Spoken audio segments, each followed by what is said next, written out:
Dear audience, we are pleased to have you back for another riveting episode of Optimal Anesthesia, in which we explore the difficulties encountered by doctors and nurses in life or death scenarios.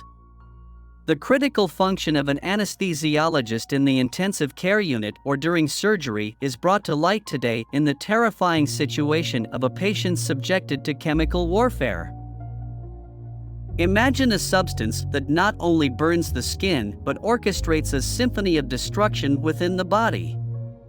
Sulfur mustard and nitrogen mustard, two infamous agents in chemical warfare, achieve just that. 1. Free radical fury. Upon absorption, these mustards kickstart a free radical frenzy, inducing lipid peroxidation. Picture it as a cellular fire, leaving destruction in its wake through oxidative injury and apoptosis.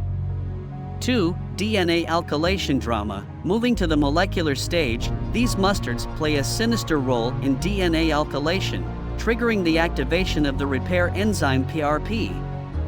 This sets off a cascade leading to cellular injury, glycolysis depletion, and the ultimate dermal-epidermal separation, forming those dreaded blisters. 3. Glutathione's betrayal. But the betrayal doesn't stop there. Mustards deactivate glutathione, leaving cells defenseless against oxidative injury. It's like stripping the armor off a soldier before sending them into battle. Now that we understand the chemical warfare within, let's explore how exposure to these mustards wreaks havoc on different body systems. 1. The skin saga. The lipophilic nature of these mustards targets areas rich in glands, causing delayed burns, blister formation, and basement membrane degeneration. It's a slow and painful assault on the skin. 2. The respiratory rebellion. Inhalation of these agents leads to respiratory tract injuries, with symptoms playing a sinister waiting game. Cough, hoarseness, and dyspnea emerge 12 to 48 hours later, revealing the delayed but deadly impact on the lungs. 3. The ocular odyssey. Eyes, the windows to the soul, become battlegrounds. Corneal sensitivity brings forth conjunctivitis, eyelid inflammation, and photophobia. Prolonged exposure? That could mean temporary blindness and chronic corneal ulcerations. 4. The gastrointestinal gambit. Moving south, gastrointestinal exposure brings its own set of horrors. Think nausea, vomiting, abdominal pain, and even bloody diarrhea. It's an internal battlefield causing edema, inflammation, and necrosis. 5. The hematological havoc. Large exposures take a toll on the hematopoietic system, with leukocytosis followed by a deadly dance towards leukopenia. Some unfortunate souls face delayed mortality due to these hematological shifts. Now, let's shift gears to the crucial aspect of managing exposure.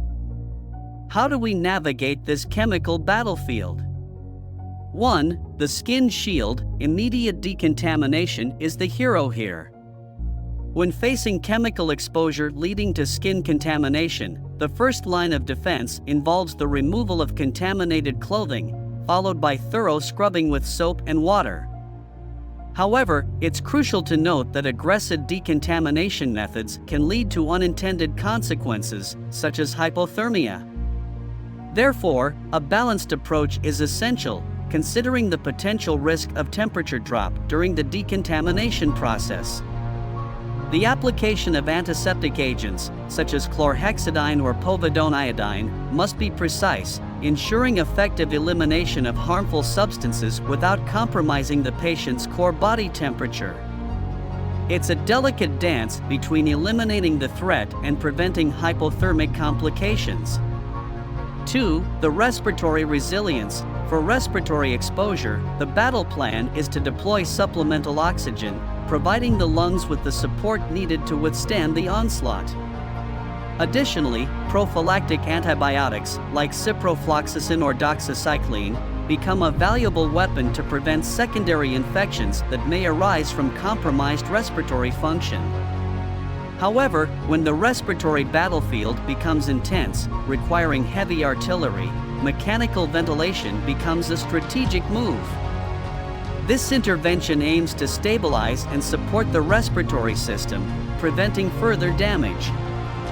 Close monitoring is our watchtower, observing for chronic effects that may manifest in the aftermath of the initial exposure. 3. The ocular oasis, eyes, often the first point of contact in a chemical encounter, require specialized attention. The battle cry here is an urgent referral to ophthalmology specialists. Treatment involves immediate irrigation to flush out contaminants and prevent further damage. Antibiotics, such as erythromycin or ciprofloxacin, play a crucial role in guarding against secondary infections, while analgesia provides relief to the weary eyes, soothing them in the aftermath of exposure. For the gastrointestinal guard, managing gastrointestinal symptoms becomes a critical aspect of the chemical battlefield. Nausea and vomiting, coupled with bloody diarrhea, can lead to significant fluid shifts. This demands specified fluid therapy, including antimicrobials like metronidazole or ciprofloxacin, to maintain hydration and prevent complications. A vigilant approach is essential, not only for immediate relief, but also for long-term monitoring. The goal is to shield against potential complications like Barrett's esophagus and malignancies that may emerge as a result of the chemical onslaught on the gastrointestinal system. 5. The hematological helm. Finally, when facing hematological effects, vigilance is the key. Monitoring becomes a constant companion, allowing for timely intervention based on the evolving battlefield within the patient's body. As leukopenia increases the risk of sepsis, aseptic precautions become imperative. This involves meticulous care to prevent infections, including the use of broad-spectrum antimicrobials tailored to the specific patient's condition. Acknowledging that the compromised hematological system demands flexibility in treatment strategies, adjustments are made based on the patient's response, ensuring that the hematological helm remains strong in the face of adversity. And there you have it, the saga of sulfur mustard and nitrogen mustard, where anesthesiologist meets warfare. Join us next time on Optimal Anesthesia as we unravel more mysteries lurking in the world of warfare.